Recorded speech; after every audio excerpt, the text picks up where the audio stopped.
Nothing says summer than car shows and boat shows. And hey, what if we put them all together as part of the Wayne County Bicentennial Celebration? That's what they're going to be doing, and it's coming up really fast. We're going to have the organizer of that event on this week's edition of the State of Greater Western New York Report, which, as always, is brought to you by... Each week, our community makes history. Each week, you make history. And each week, there's only one source to turn to for the first take on history.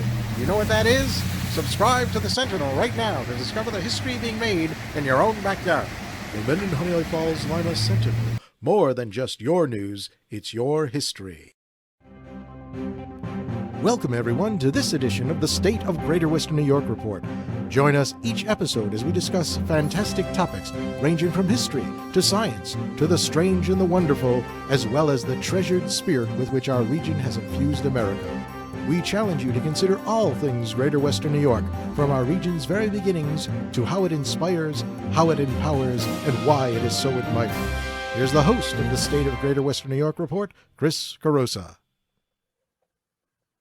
Hi there and welcome. Hey, we got a great show coming up for this week on the State of Greater Western New York Report. With us this day, this afternoon, this lunchtime is Steve Heald. Steve is a member of the Wayne County Bicentennial Committee. He's putting together a special project. Before we get into that, Steve, why don't you take a moment just to give us a chance to know who you are and how you got involved in something like this. All right. Well, thank you, first of all, Chris, for letting me be on the program today. I really appreciate it.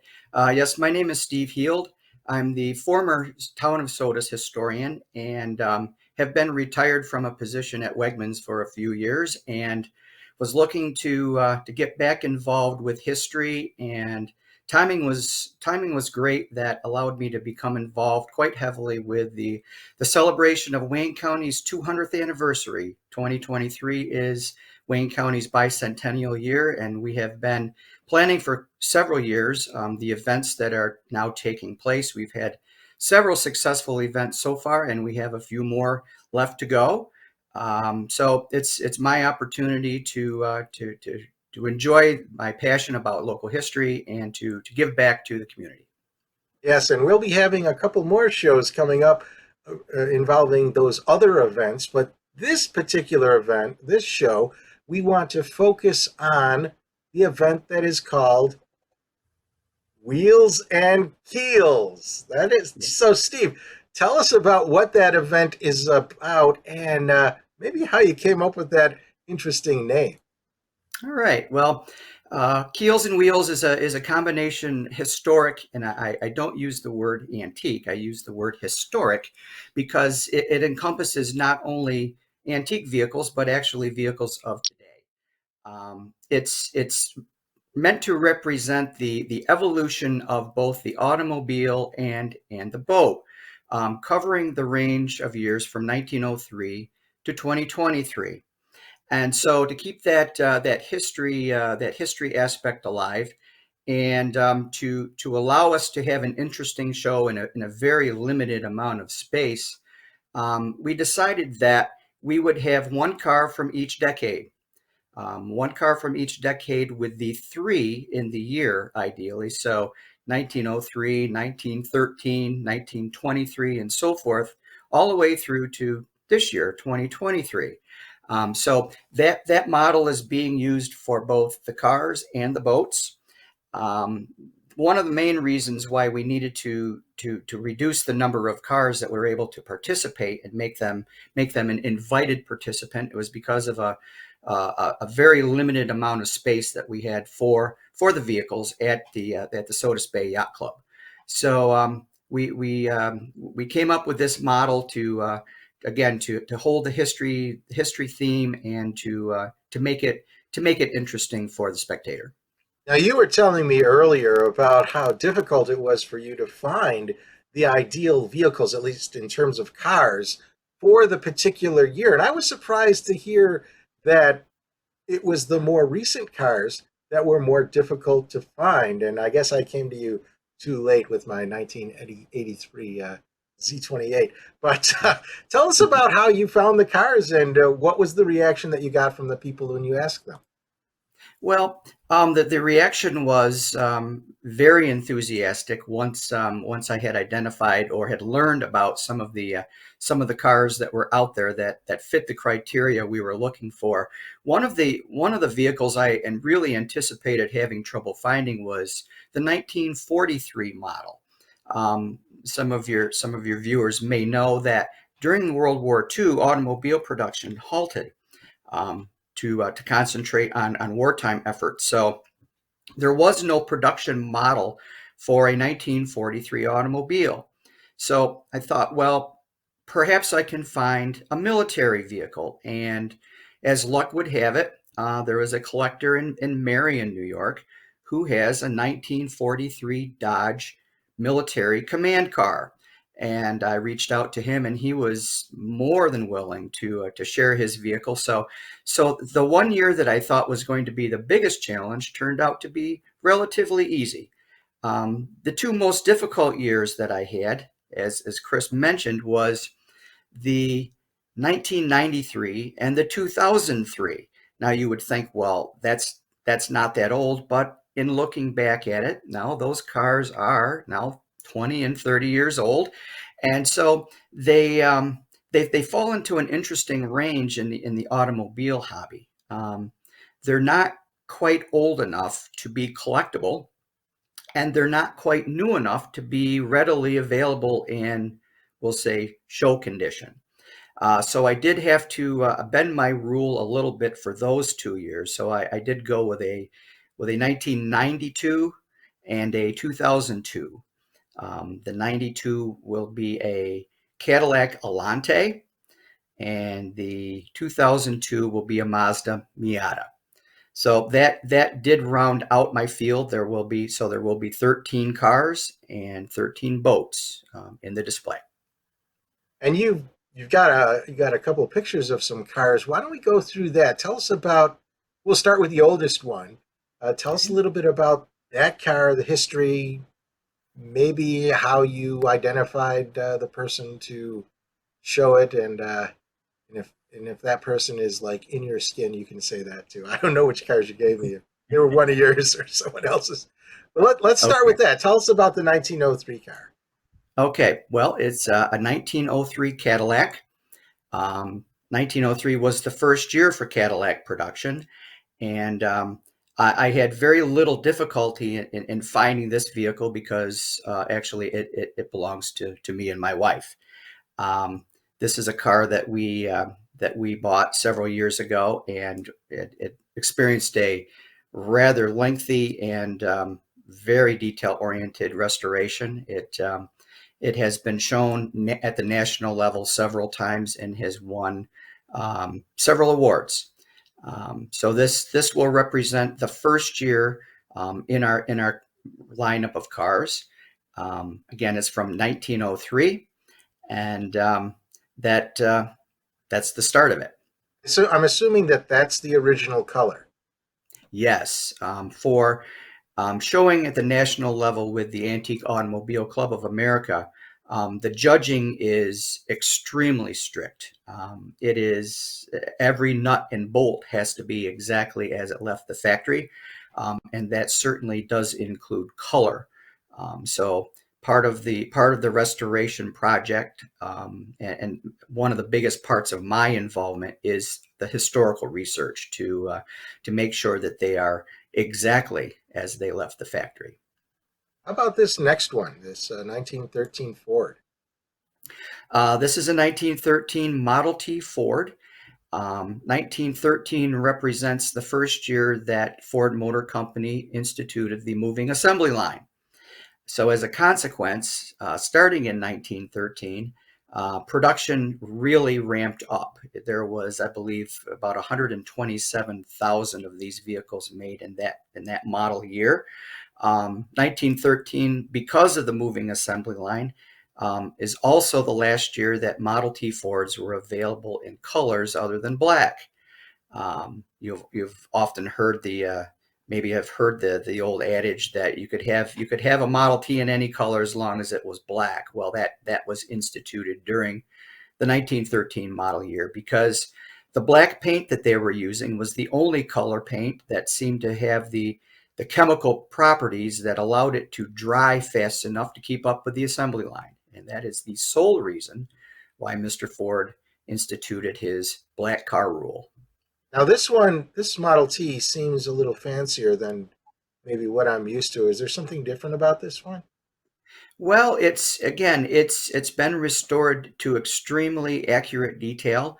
What you're seeing is, again, prior to the assembly line, more attention could be paid to paint finish and to pinstriping and that kind of thing. Once the assembly line took over, production schedules prevented all of the what you're saying is the fanciness of a Model T, which you normally would see. So this is very historically accurate. Even what I'm thinking of is the actual canopy that is there. I don't remember if that. I don't know enough about cars to be able to say with clarity, but it just seems like that extra seat. It looks like it's longer, I guess, than unless I'm confusing it with a Model A. Maybe that's it. You may be confusing it with a Model A. This is a 5-passenger touring car, which was one of their standard issue models. Some of the length of it may be a little bit due to the angle of the photography, but no, this is a very standard 1913 Ford. Now, how far away did this car have to come to? This car came from Williamson, New York. Most of our cars are from Wayne County owners. We do have one car, the longest distance award, if there was such a thing. There is a car coming from Trumansburg. A friend of mine has a 1923 Rio touring car, and so he stepped up with his car, and we were glad to have it. So we've got one more picture of a car, and we're going to jump really to the other end of the spectrum. 2023. Okay. Little blurry on this one because it's so new. Tell us about this car. This is a 2023 Chevrolet Bolt Electric.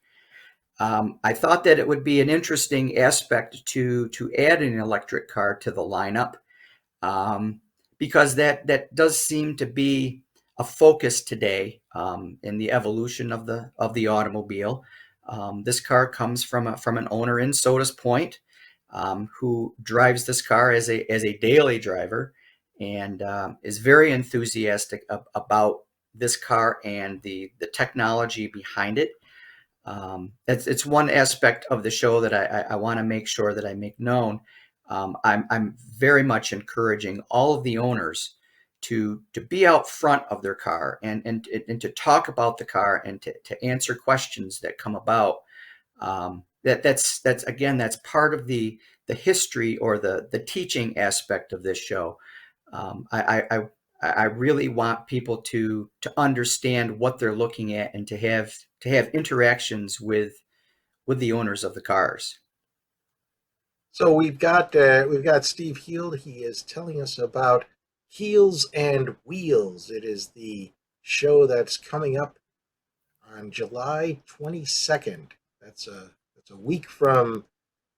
Wait, hold it. What is today? It's this coming Saturday.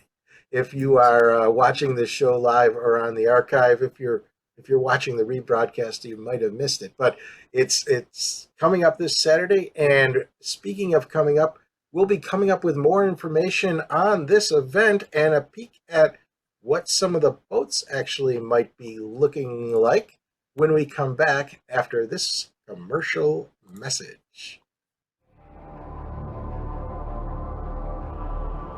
Through the mists of time, nature and man have both created and buried treasures beyond the imagination. With the ages, these riches slowly dissolve into mere myths until they are forever forgotten. But there are those brave souls who tirelessly cling to the truth, ever seeking to discover the undiscovered, to reveal what has always been there, to uncover the hidden gems of a land thought forsaken but loved by millions.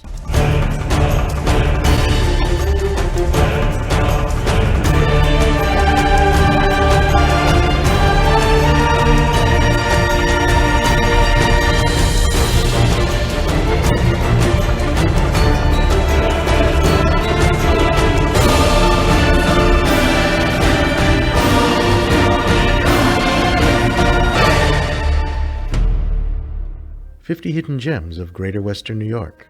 Discover the secrets in your own backyard. Buy your copy now at 50hiddengems.com. Okay, we're back, and we're with Steve Heald. He is a member of the Wayne County Bicentennial Committee, and he's organizing the Keels and Wheels show this Saturday. And we just had a question about where is it? I know we answered that question before, but let's, Steve, if we can, well, actually, let me start with, since this goes out to all 17 counties in Western New York, let's start with basically where Wayne County is and where this show is located in a very broad sense. You see in the map here that the show is there on that little red dot on the we're getting a little ahead of ourselves there, on the shores of Lake Ontario. So it's basically you'll need to go down Route 104 to get there. If we focus in a little bit more on, say, where it is in relation to Rochester, there's 104. You can see it's right there on Sodus Bay. And then we'll get our closest picture and we'll let Steve explain the logistics here. So Steve, go ahead, tell people about where to park and where everything is. Okay, well, on the map, the red dot with the number 2 in it, that is the Sodus Yacht Club. That is the location for the show. I mentioned that space was very limited there, and that space includes a parking lot. There's very, very little parking there. So spectators are being asked to park in Oscar First Field, which is on this map, roughly in the center toward the top. Underneath the text that says "Search this area," there's Oscar First Field. That is where spectator parking will be. There will be signs for that, and it's a very short walk. The scale of this map suggests that it's fairly long distance, but it's actually not. I would say it's probably a 10-minute walk at most. But there also will be a golf cart shuttle being offered to shuttle spectators back and forth between the parking area and the show field itself. Will that golf cart have been made in a year ending in 3? That's a really good question, and I'll have to research that. The other thing that you told me in the green room was rain or shine? What's the weather situation with this particular show? Well, as far as the cars are concerned, some owners are not adverse to having their cars in the rain, but there are some owners, myself included, who will not be very happy with having their car in the rain. So, depending on how much rain we're talking about, if it's a total washout, I would suspect that a majority of the cars will not be there. But we are all fingers crossed that, and the weather forecast at this point suggests that it's going to be a nice day.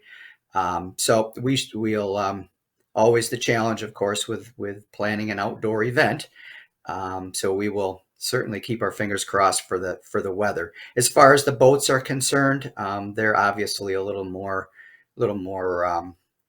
accepting of the rain. So I would suspect that the boats would still be on display.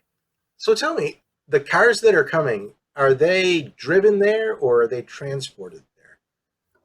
I'm only aware of a couple of cars that will be trailered in. The car from Trumansburg, again, a 1923 Rio. Although that car, I'm sure, is roadworthy enough to make the trip. That would be a long day. back and forth to Sodus Point. So that car will be trailered. My car will be trailered, but the vast majority, and obviously as the cars get newer, they certainly would just be driven there. So tell I us, don't expect. on these older cars, I'm curious, how fast do they go? How fast does your Cadillac go? Advertised top speed is 31 miles per hour. 31 miles per hour in an open car with no windows, doors, windshield, or anything is um, fast enough. And I'll confess that I've never had my car at 31 miles per hour. Obviously, as the cars get newer, their top speeds get faster as well. Even the 13 Ford, its top speed would be somewhere around 45 miles per hour. And again, as the cars get newer, their top speeds are significantly increased. So you made me think now with no windows when you're driving your car, you wear those fancy goggles and those hats. You have like the classic era Yes. attire. Yes. You should have showed us a picture of that. Well, that will we will bait the hook, and that will be something for spectators to come and see. Yeah, Oh, my wife and I most often when we show a vehicle are in period costume. And so, yes, we will be in our duster coats and our hats and goggles and scarves and that kind of thing. And all of our exhibitors are certainly being encouraged to come in period correct attire for their car. So it'll be interesting to see what some. Hopefully, they'll participate and be interesting to see what they come up with. well, I'd like to see what the guy's wearing in that 1943 command car, whatever it is that you Yes, call. and I know for a fact that when he does display his vehicle, he is in period correct military uniform. Oh, cool. Yeah. So tell us about the boats now. First, tell us about how you went about finding the boats, because I can understand. I know cars are very popular and there's clubs and everything. Is this the same thing that is true with boats? It is the boat side of this event. I relied heavily up on one of the yacht club members because I am not in that world, and he is.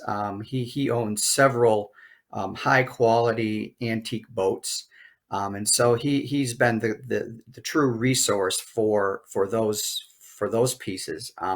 He also has connections with the Boat Museum in Clayton, New York, which is a very highly regarded museum for boats of all ages. And they were enlisted for help as well. So it was certainly a collaborative effort to get the boats lined up. Well, tell us a little bit about the boats that you might be having there, or the types of boats that you have there, Mhm. and I'll pop up a few pictures as we Okay. talk. Starting with this, looks like a canoe. Yes.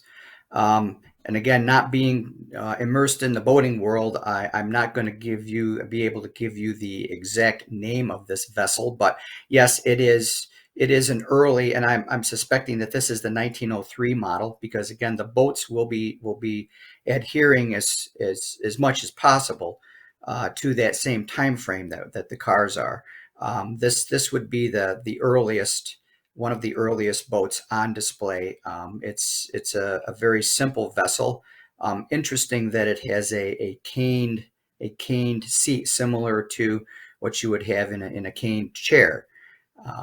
Very well done, of course, and don't know how much time this boat spends in the water these days, but this will be this will be one of the boats that will be on display on the land. Um, there will be some boats in the water at docks where visitors can walk by and view them, and then there will be some boats that'll actually be on land, either directly on the ground, such as this, or on trailers.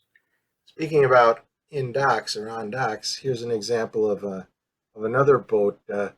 What do you know about this one? It looks like it has winged, almost like a, what do you call It those cars with the it it, wings? remi- it reminds me of a Mercedes Gullwing. Yes, yes. I, Yes, yes. And that's a very, very valuable, expensive vehicle. And I'm strongly suspecting that this boat may be in a similar place. I don't recall ever seeing anything that looks quite like this. It's very space age, and very fitting for the 50s and 60s era, where everything was starting to take on a space age or aerodynamic look. It's very, very interesting boat. See, I was thinking DeLorean, not Mercedes Wow. Benz, but Yes, yes. The DeLorean as well. Sure. Yeah. how about this boat here? This is This is a cruiser that belongs to actually to the gentleman who is the coordinating on the boat side, and I strongly suspect that this boat will be on display. Again, it's obviously a wooden vessel, and anyone who's ever been involved with wooden boats to any degree knows that it's a never-ending labor of love to keep a boat in this kind of condition, and especially if it's in the water.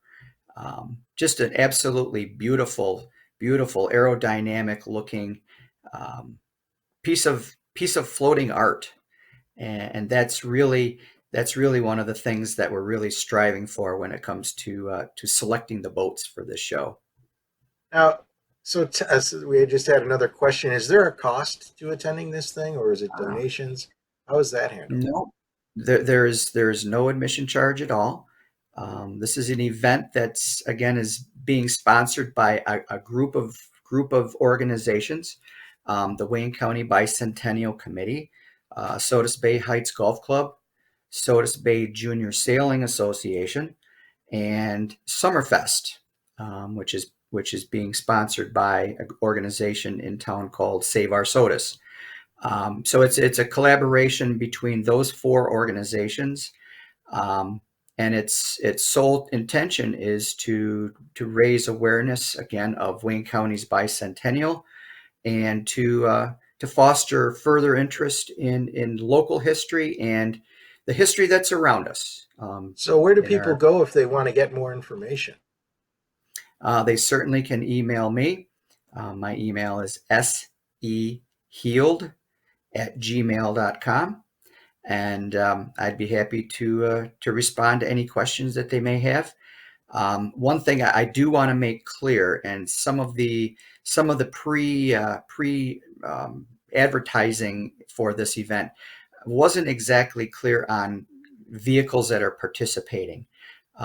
Unfortunately, again, because of space constraints, we are not going to be able to show any other cars in addition to the 13 that have been selected.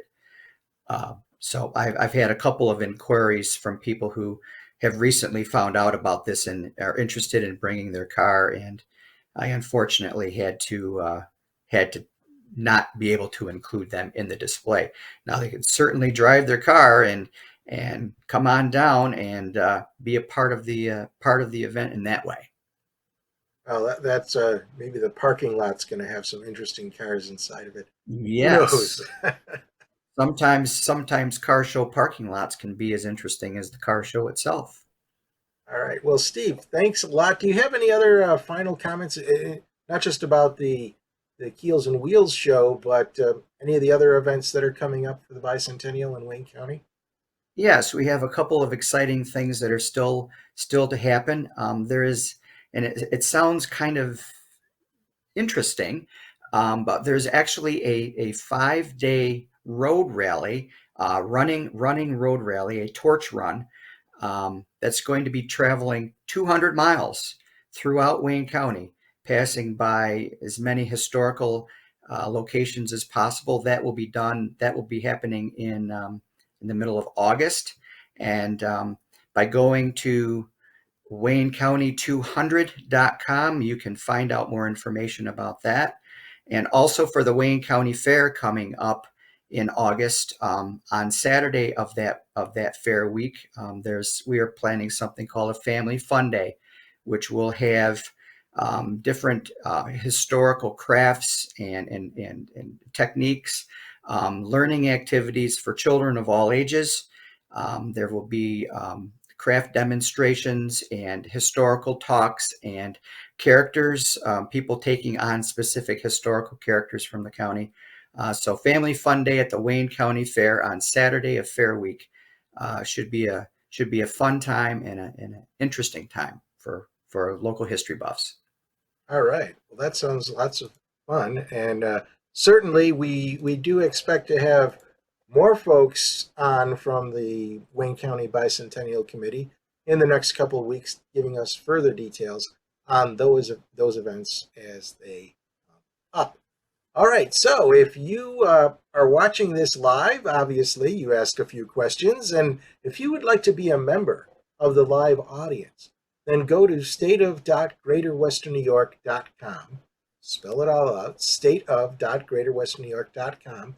And there's a place where you can register for free, and you will be able to be a member of this live show, because everyone who registers gets a personal invitation Thursday morning with the link on how to be in the live studio.